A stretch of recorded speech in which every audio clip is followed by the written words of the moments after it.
Ну а начало ледохода на реках северо-востока Якутии ожидается в третьей декаде мая. Максимальные уровни воды на реке Колыма, в нижнем течении реки Яна и Индигирка ожидаются до 1,5 метров выше средних многолетних показателей. Об этом сообщил начальник Якутского гидрометцентра Василий Кузьмич. По его словам, опасные уровни могут быть обусловлены появлением заторов льда. Образование же заторов будет зависеть от гидрометеорологических условий.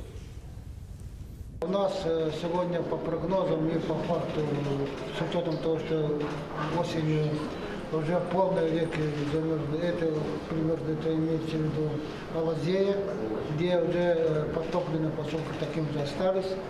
В связи с этим у нас очень большие проблемы будут на Индигирке в Абульском районе и в Верхоянском по второму этапу. Это я сказал, и по третьему этапу это будет проблемы в основном в Верхоянском районе. И в Аймерконском районе.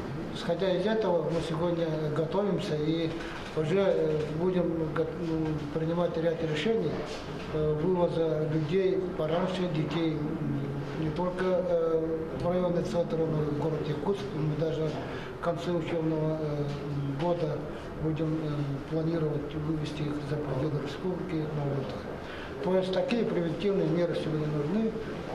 Мы в прошлом году очень много затрат понесли по реке Алазея, по 3 поселкам. То в этом году мы предполагаем, эти затраты будут кратно больше, чем в прошлом году.